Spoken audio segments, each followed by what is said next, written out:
Atbraucām uz tālo mežiņu un nedēļu šeit dzīvosim.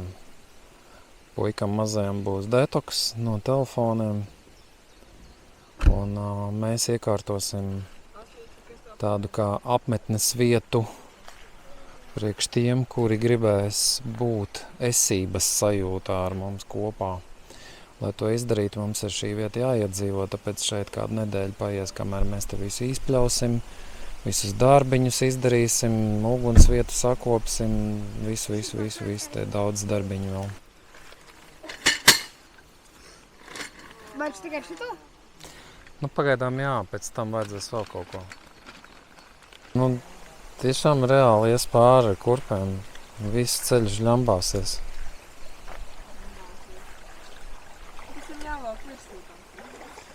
Un tev būs daudz nepatīkamāk pēc tam ar slapiem iet.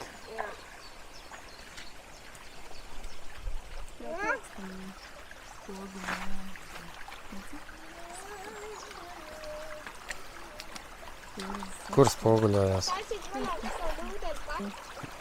Diezgan liels bija.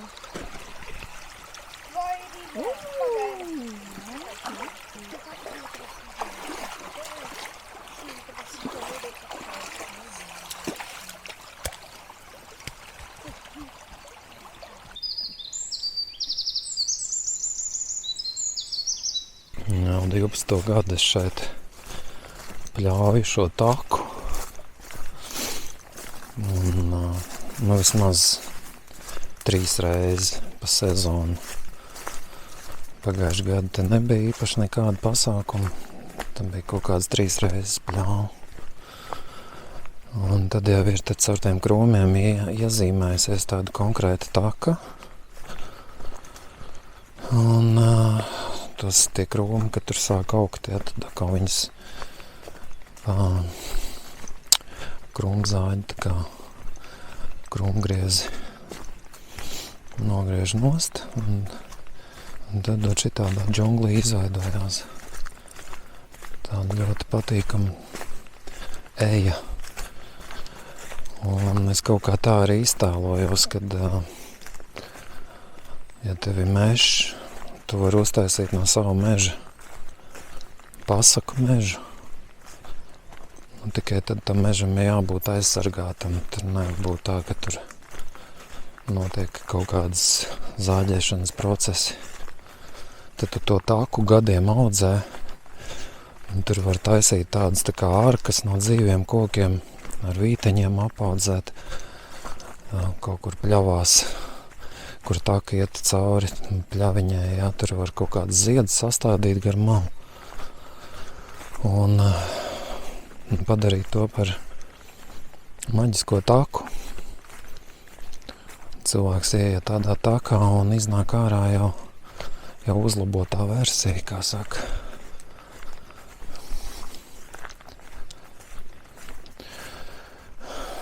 Nu, man kaut kā šogad ar Eviju kopā darbojoties saslēdzās tas, kad ir jātaisa būtības pasākums, esības pasākums. Tādas būšanas un esības palikšanas mežā. 3-dienniekus tādas. Piektdien atbrauc, sestdien, svētdien vakarā atbraukt projām. Pirmā pusdiena ir tāda aklimatizēšanās, tāds bišķi aplauziens, ka tā nav telefons un tu tur tā kā mētājies un bišķi tāds es tajā mākslīgajā vibrācijā, kā saka, tev viss vibrē, viss šūnas un molekulas. Un otrajā dienā jau jūt, kad ir noņemt nost tā negatīvā frekvence un sāk uzplaukt īstā cilvēciskā daba, tā, kas ir kodoliņā, tā, kas ir savienota ar dabu.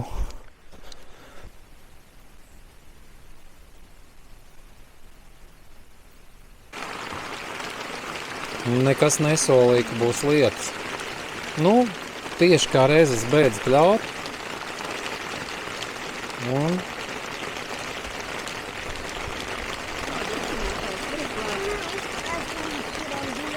Pērkonu gribēji?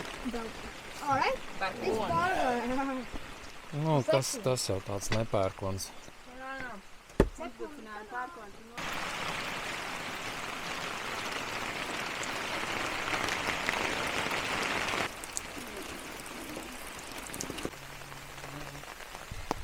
Grib redzēt? Paskatās. Un viņš paņēmās līdzi. Sākumā domāju, kaut kāds tā kā pelikāns. Jā, kaut kāds gārnis. Jā, kaut kāds nestārts.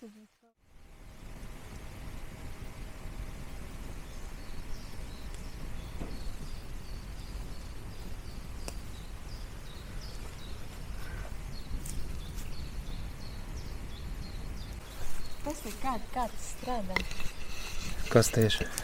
Upē iekrita lapiņa, un viņa peld pretī tieši tam dambim.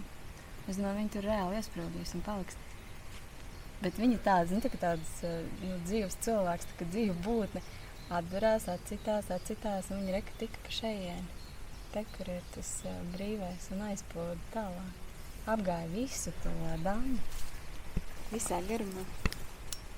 Un aizpūdēja tālāk.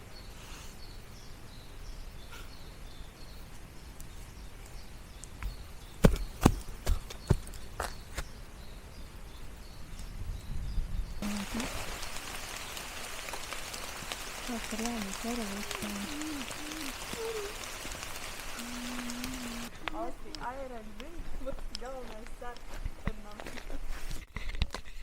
Bet naudiņa. Būs mūžot.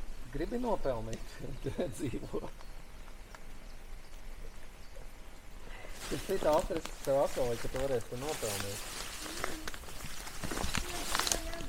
Ko? Nu re.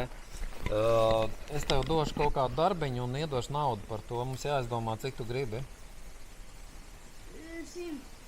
100. Vienalga, ko 100 naudiņas tu gribi. 100.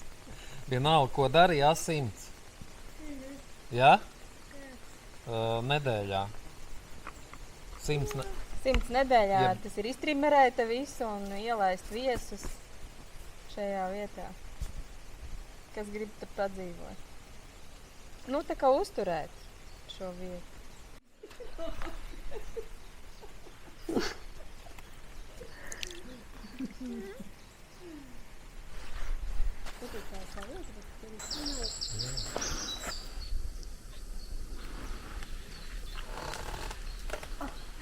Ritur, kā tu jūties bez telefona? Ļoti labi. Tu melo.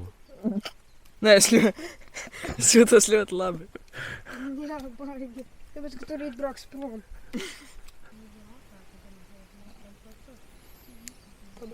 Perfekts domas lidojums.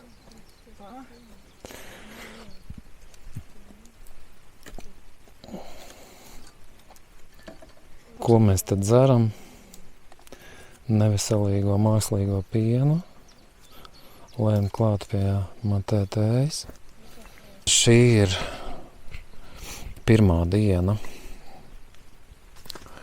Pirmā detoks diena mums visiem. Un efekts ir ļoti labs, tāpēc, kad šeit ir arī sazemējuma iespējas, staigā plikām kājām. Un ir tāds reāls īstums, reāla īstuma sajūta. Ja vakardien vakarā mēs atbraucām un tā bija tāda bišķi tāda cimparlīga sajūta, pierasts tur ērtībās pilsētā, kaut kādu laiku, kad tu neesi bijis kaut kādu mēnesi dabā vai pat ilgāk vai vispār mūžā neesi bijis, tad pirmā diena vienkārši katastrofa. Viss tas nav smadzenēs vispār faila. Nav. Nē, man ir. bet tas sinapsītes tur tādas bišķi izbalējušas. Un tad tagad jūti, kā atkal tā kā ieiet tajā savā tajā centriņā notiek tāda kā DNS atmiņas uzspodrināšana, atcerēšanās, iepriekšējo dzīvju, dzīvošana dabā, tuvāk dabai. Ja, tas ļoti, ļoti nāk vaļā šobrīd. Un es domāju, ka 5. dienā jau mēs būsim tādi ļoti stipri smaidīgi un pa šo laiku būs bijušas kaut kādas atskārsmes, tādas varbūt svarīgas ļoti, jā, atziņas vai redzējumi, vīzijas kaut kādas vai sajūtas.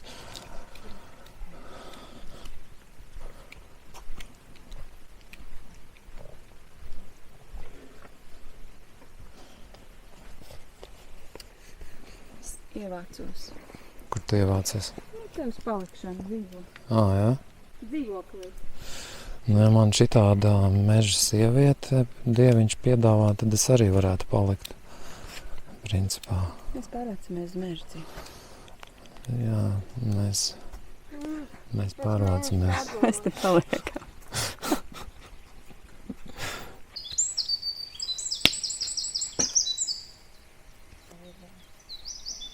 Divām stundām uztaisīt, ja?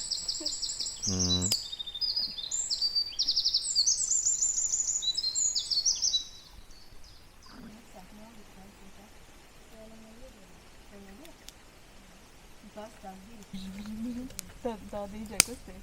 Bet viņš te sanāja kaut kādus ritmus vai ko viņš tur liek kopā ar to kustību. Tā kā ko dara ar to kustību? Tur kaut kā tā kā divi rullīši. Patinu uz priekšu. Patinu uz priekšu.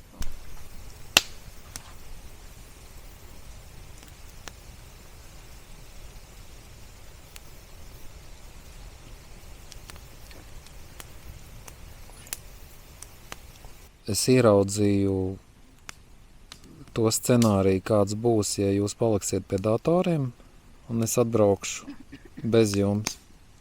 Un es sapratu, ka man ir jāizvelk ārā jūs no tā purva.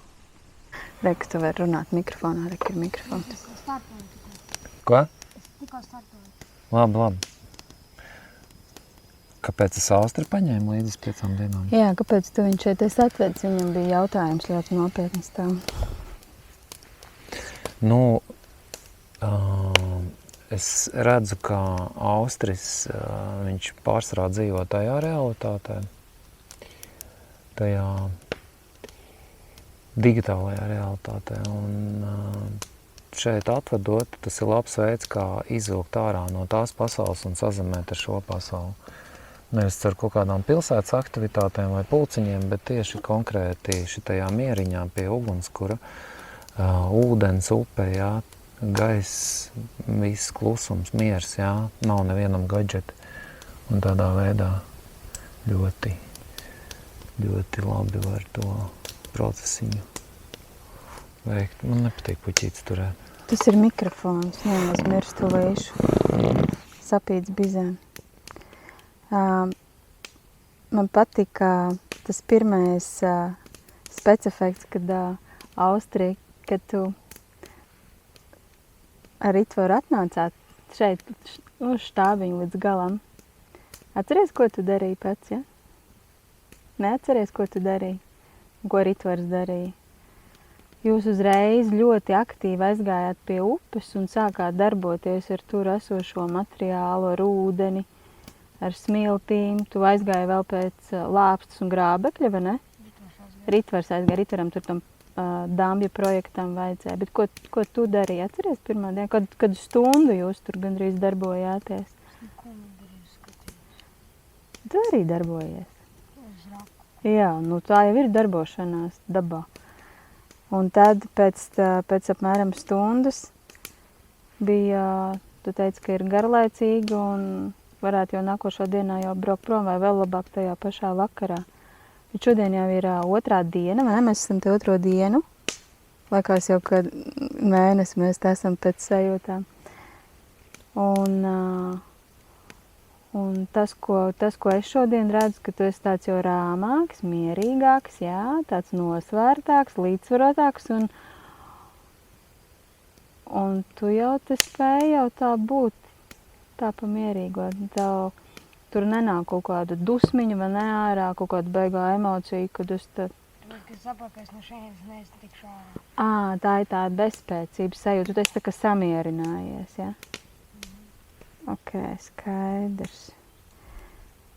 Bet, tā man liekas, tu jau tā kā spēji pieņemt, kad, tu te būsi un varbūt jāsāk izdomāt, ko tu vēl varētu paveikt un padarīt. Šodien tev, man liekas, brīnišķīgi izdevās uzvārīt tomatē tēju, visu pašam izdarīt, iekurināt ugunskura, vai ne, uzvārīt ūdeni, kā īstam izdzīvotājam. Pareizi? Jā. Mājās tu arī pats tājas tomatē tēju savu? Es mājās praktiski netaisu. Tētis tev uztais parasti, ne? Dažreiz, jā. Jā, bet iedomājies, tagad tu pats to izdarīji.